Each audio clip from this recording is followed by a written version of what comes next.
les Alors, victoires que nous avons eues ne nous sont pas encore sorties de cette situation extrême. Nous sommes visés par un génocide et nous avons, dans ce plan génocidaire de nos ennemis, des puissances qui, naguère, ont fait une soi-disant échouva à la suite de la Shoah et qui se joignent à nos ennemis. Je parle ici des pays européens qui s'allient aux forces du mal et qui essayent par tous les moyens de nous marginaliser et de nous mettre en plus grand danger. Donc nous sommes dans une situation extrême. Et donc la Emouna, elle est nécessaire parce que dans une situation extrême, c'est elle qui donne des forces. eh bien, nous avons le plaisir d'être en ligne avec David Saada. David, bonjour, Boker Tov. Boker Tov. Ancien directeur général du Fonds social, également écrivain, auteur de plusieurs ouvrages, en particulier sur l'antisémitisme, des livrets Torah également. Et avec vous, je voudrais, vous allez être le dernier intervenant sur Radio Qualita de cette année 5785. Avec vous, je voudrais peut-être que l'on essaye de dresser un bilan. Ce n'est pas toujours facile de le faire, mais un bilan de l'année qui se termine. Parce que, eh bien, si l'on interroge les Israéliens, eh bien, certains vous diront « Ah, quelle année catastrophique, il y a eu la guerre s'est poursuivie, les otages sont toujours détenus, le Hamas n'a toujours pas été vaincu. » Et puis, il y en a d'autres qui vous diront « Eh bien non, l'année 5785, c'était une année de miracle, avec ce qui s'est passé en Iran, avec la destruction du Hezbollah, la chute de la Syrie, et même les attaques de l'armée israélienne, l'armée de l'air israélienne, pas seulement en Iran, mais même contre les Houthis. Alors, comment on fait pour concilier les deux appréciations? Les deux appréciations sont vraies, parce que nous vivons un moment particulier qui n'est pas limité d'ailleurs à l'année que nous venons de passer. Le 7 octobre a déclenché un processus historique tout à fait extraordinaire que nous continuons à vivre, nous avons vécu cette année, qui va certainement se poursuivre. Je pense que c'est dans cette perspective-là qu'il faut réfléchir. Et pour ma part, moi j'aimerais remonter avant cette année, justement au 7 octobre, parce que je crois que c'est un point de départ nouveau. Et dans cette période où on recherche nos fautes, Khatanu, Hachamnu, sur le plan collectif et en dehors de toute politique, en dehors de toute recherche de responsabilité personnelle pour des responsables militaires ou politiques, je dirais sur le plan sociétal, le point de départ de tout ce processus, c'est la prise de conscience que la faute a été une faute de gava, une faute d'excès, de confiance en soi, de croyance que tout repose sur notre propre force. Le réveil a été extrêmement douloureux et je crois que la première démarche qui a déjà commencé, depuis le 7 octobre, le 8 octobre, ça a commencé malgré la douleur terrible, le traumatisme que nous avons, c'est anava, c'est humilité, plus d'humilité, plus de non plus se focaliser uniquement sur nous-mêmes, mais essayer de comprendre ce qui nous arrive, essayer de replacer l'ensemble de ces événements difficiles à vivre dans notre histoire, dans notre identité, dans le sens que nous voulons donner à notre place ici en Eretz Israël pour l'avenir. Alors je pense que vous avez le sentiment, David, que cette humilité, elle transcende, on va dire, les formations politiques, les courants politiques et idéologiques, où il y a une prise de conscience dans un clan et peut-être pas dans l'autre, il y a un rejet de responsabilité d'un clan vers l'autre. Je pense qu'effectivement, cette prise de conscience n'est pas complète. Elle est, je pense, présente, mais elle n'est pas complète. Elle n'est pas complète. On a encore besoin, puisque nous sommes à la veille de Rosh Hashanah, encore besoin, sur le plan collectif, d'essayer de trouver en nous cette anava qui est, je dirais, sur le plan moral et spirituel, un point de départ sain. C'est ce qui permet de progresser sur le plan moral et spirituel. Alors, il y a nos victoires militaires. Et évidemment, on ne peut que se satisfaire de la bravoure, de l'intelligence, de Tsahal, aussi des décisions politiques qui ont été, tout au long de ces 2 années, des décisions politiques en général bonnes pour faire avancer les choses. Mais sur le plan moral et spirituel, je pense qu'il faut partir de la Hanava. Mais c'est un point de départ, parce que moi je dirais, c'est un premier mot, ça, Hanava. Le deuxième mot, c'est ce que je nous souhaiterais pour l'année en cours, et c'est le mot qui, je dirais, doit réconcilier les 2 points de vue que vous avez soulignés, à savoir le point de vue tout va mal, et le point de vue, malgré tout, il y a eu des miracles effectifs. On peut les énumérer, mais je pense que tout le monde les a en tête. Le deuxième, c'est Emouna. Je pense que là aussi, Emouna, c'est-à-dire la foi en quelque chose qui nous dépasse, quelque chose qui nous transcende, en la foi en une providence divine qui nous accompagne. Ça n'est pas quelque chose, je dirais, qui doit être rejeté de la conscience même politique en Eretz Israël. Nous devons faire revenir en nous, sur le plan sociétal, cette émouna qui est absolument indispensable. Et d'ailleurs, ceux qui ont été cette année, l'année qui vient de s'écouler, les porteurs de cette émouna, cette réémergence de la émouna, ce sont les Khatoufim, ce sont les otages qui sont sortis de leur enfer. Ils sont sortis de leur enfer avec de la émouna. Et leur témoignage est absolument bouleversant.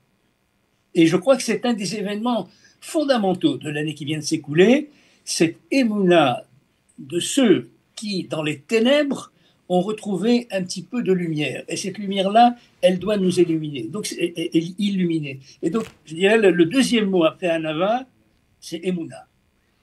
Même si c'est difficile d'inculquer de la Emouna à ceux qui ne l'ont pas. Vous savez, la Emouna, c'est comme une espèce de chose qui existe à l'intérieur de nous-mêmes. Parfois, elle est consciente parce qu'on la travaille, et parfois, même si on la nie, elle reste inconsciente, elle reste latente. Ce qu'il faut, c'est qu'il faut la faire sortir, cette émouna. C'est le cas des Khatoufim qui sont rentrés dans l'enfer des tunnels totalement sans émouna et qui sont ressortis avec de la émouna. Mais c'est pas aussi le propre, David, d'une situation extrême, d'une situation de douleur, de voir jaillir justement un appel vers le Tout-Puissant, vers des éléments qui sont métaphysiques, même pour les plus, on va dire, les plus ignorants. Mais nous sommes dans une situation extrême. Je crois que nous avons échappé à un génocide. Il y a eu des événements qui ont fait en sorte que tout le dispositif qui a été mis en place patiemment par l'Iran, par le Hezbollah, par le Hamas, autour de nous, qui était absolument prêt à nous détruire totalement, ce dispositif-là, par une série d'événements imprévus, n'a pas pu marcher. Le 7 octobre lui-même, ça a été une initiative du Hamas sans consulter ses alliés, qui a fait tout basculer. Mais je dirais, la menace nucléaire iranienne, c'est une chose, mais la véritable menace, c'était les missiles iraniens. Si nous n'avions pas pris les devants à la suite, justement, de cette initiative du Hamas, et nous n'avions pas détruit la plupart des bases de missiles, mais nous aurions été dans une situation terrible. Nous sommes toujours, d'ailleurs, menacés de génocide, quoique il y ait une inversion accusatoire de nos ennemis qui nous accusent de génocide. En réalité, c'est eux qui ont vis-à-vis de nous un désir génocidaire qui existe toujours. Alors, il devient moins réalisable parce que Tsahal a fait le travail, mais ça existe toujours. Donc nous sommes dans une situation extrême. Les victoires que nous avons eues ne nous sont pas encore sorties de cette situation extrême. Nous sommes visés par un génocide et nous avons dans ce plan génocidaire de nos ennemis des puissances qui, naguère, ont fait une soi-disant échouva à la suite de la Shoah et qui se joignent à nos ennemis. Cette fois est fausse. Je parle ici des pays européens qui s'allient aux forces du mal et qui essayent par tous les moyens de nous marginaliser et de nous mettre en plus grand danger. Donc nous sommes dans une situation extrême. Et donc la Emouna, elle est nécessaire parce que dans une situation extrême, c'est elle qui donne des forces. Et parce que peut-être qu'on ne peut pas expliquer de tels événements sans leur donner une dimension métaphysique. Absolument, absolument. Nous vivons dans une époque où il est impossible de comprendre ce qui nous arrive sans ouvrir cette dimension métaphysique. Impossible. On ne peut pas expliquer ce qui nous arrive depuis 2 ans uniquement avec une explication rationnelle. Alors, qu'est-ce que tout cela nous laisse comme, on va dire, comme message pour l'avenir? C'est-à-dire vers où on se projette? Parce que si on est dans cette dimension, à partir du moment où on rentre dans cette dimension métaphysique, c'est peut-être que on va continuer à vivre dans un environnement qui est aussi difficile que celui-là, aussi complexe. Oui. Ça nous rappelle les textes de la Gemara qui nous disent que les Chachamim disaient qu'ils priaient pour la venue du Mashiach, l'époque du Mashiach, mais qu'ils ne voudraient pas la vivre eux-mêmes parce qu'elle serait tellement dure. Oui. Moi, je dirais, il y a le troisième mot après Anava et Mouna, c'est Tchouva. Et Tchouva, je ne le prends pas dans le sens strictement religieux. Tchouva, c'est la vraie tchouva, c'est un retour. Tchouva, ça veut dire retour. C'est un retour sur soi-même. C'est un retour sur notre véritable identité. Je dirais,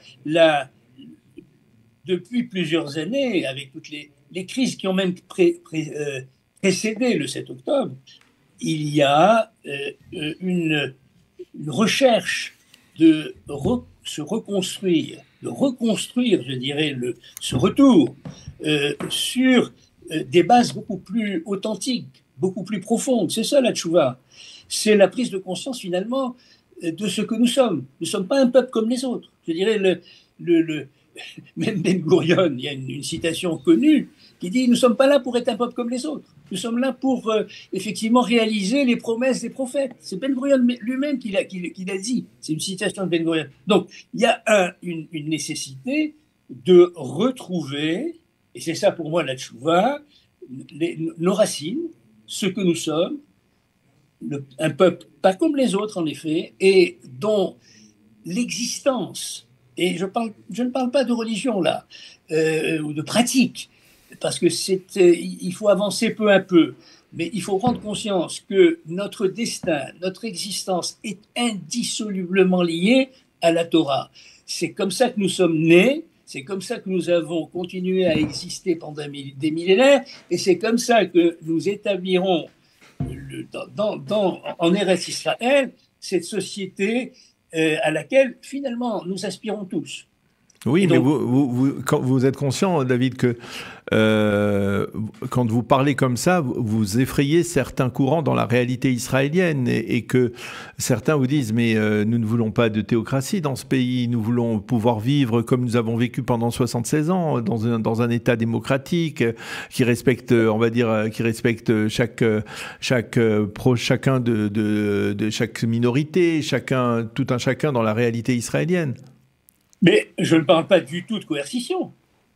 Quand je dis chouva, retour, c'est un retour qui doit être tout à fait volontaire, une prise de conscience, qui peut prendre du temps, qui doit se faire, je dirais, sur un rapport pacifié avec des gens qui effectivement ont un rapport avec la Torah plus étroit, qui doivent aller vers ceux qui n'ont plus ce rapport, avec beaucoup de avat Israël, avec beaucoup d'amour, et sans absolument aucune coercition. C'est évident. Je ne parle pas du tout de ça. La théocratie, je pense que c'est un mot qui ne s'applique pas à l'histoire du peuple d'Israël. Il n'y a jamais eu de théocratie en Israël, et il n'y en aura jamais. Lorsque vous parliez tout à l'heure du respect de la parole que le peuple juif est ici sur sa terre pour exprimer la parole des prophètes, à votre avis, vous qui avez cherché, vous qui avez enquêté et écrit sur l'antisémitisme, c'est à votre avis la cause majeure, on va dire, de la résurgence de cet antisémitisme à travers le monde qui est aussi difficile à expliquer? Écoutez, oui, bien sûr que... Ça veut dire les nations ne veulent pas entendre une parole telle que celle du peuple juif aujourd'hui? Je pense que oui. Je pense que nous gênons. Je pense que nous sommes une espèce de témoin gênant, notamment pour les deux empires. En fait, je les appelle des empires, moi, pour rester dans le vocabulaire traditionnel des malchuyot, qui se sont construits à partir d'une inspiration de notre Torah. Je veux parler de la civilisation chrétienne, l'Occident qui en dérive, et de la civilisation musulmane. Ce sont deux empires. Et on voit aujourd'hui qu'il y a une sorte de... Sauf dans le cas de l'Occident, il y a des partis qui ne voient pas les choses de la même manière, mais d'une manière générale, il y a une espèce de coalition parce que nous gênons. Le retour d'Israël est vécu comme une espèce de réfutation du fondement théologique aussi bien de l'islam que de la chrétienté. La chrétienté c'est vu comme verru Israël et donc à considérer qu'Israël n'avait plus de rôle historique à jouer, et de la même manière l'islam a considéré que les Juifs ne pouvaient être que des sous-citoyens, des dhimmis. Le Juif qui relève la tête est ressenti par eux comme un danger, parce que nous avons en nous, non pas un désir d'empire comme eux, mais nous avons en nous, et ce sera le quatrième mot après les trois premiers, c'est Géoula. Nous, ce que nous voulons, c'est finalement... Quand on appelle de Géoula, délivrance, ce n'est pas une délivrance seulement pour le peuple d'Israël, c'est une délivrance pour toute l'humanité. Géoula, quand le messianisme qui est tellement décrié en Israël par des ignorants, le messianisme, le Mashiach, c'est la paix universelle, c'est la paix pas seulement pour Israël, mais de toutes les nations. C'est véritablement la fraternité humaine retrouvée. Et donc, Géoula, oui, et nous aspirons à la Géoula, bien entendu, nous aspirons à la Géoula. Et si nous faisons Teshuvah, c'est parce que nous aspirons à la Géoula. Et les événements que nous vivons, il faut les prendre avec beaucoup, évidemment, de raison gardée, mais notre Emouna est une Emouna qui est toujours dirigée vers une fin de l'histoire, qui est une fin de l'histoire positive, qui est une fin de l'histoire universelle, positive pour toute l'humanité. Et cette fin de l'histoire, dans des moments comme celui que nous vivons aujourd'hui, vous savez que le Allénou les Chabéar qu'on dit à chaque fin d'office, et dans la Hamida de Rosh Hashanah aussi. De Rosh Hashanah. Et qu'est-ce qu'on dit dans Allénou les Chabéar? On aspire justement à cette fin de l'histoire où toute l'humanité se retrouvera dans la fraternité et dans la paix. Eh bien, on ne peut que terminer sur ce message, on va malgré tout, envers et contre tout optimiste, d'espoir, et on reprendra les 4 termes que vous nous avez livrés comme trame centrale de cet entretien: l'humilité, pour le Ham Israël face aux événements exceptionnels que nous vivons, la Emouna, la nécessité d'être pénétré d'une foi incontestable, en tout cas incontournable, la Tchouva, le retour vers le peuple juif, du peuple juif vers son identité, vers sa terre aussi, et puis la Géoula, la délivrance qui est l'aboutissement. Merci beaucoup David Saada d'avoir accepté de répondre à nos questions et de nous avoir livré cet entretien à la veille donc de Rosh Hashanah. Cela nous permet de vous souhaiter de bonnes fêtes de Rosh Hashanah, Shana Tova, Mvorechet, beaucoup de réussite, de joie et de santé pour vous et votre famille. Et merci d'être toujours disponible pour nous livrer ces enseignements qui sont importants justement parce que nous sentons que nous vivons des événements qui sont hors du commun, hors normes et que parfois on a besoin de voix qui portent d'une certaine manière ce message. Merci beaucoup David. Merci à vous, Shana Tova, pour vous et pour tout le peuple d'Israël.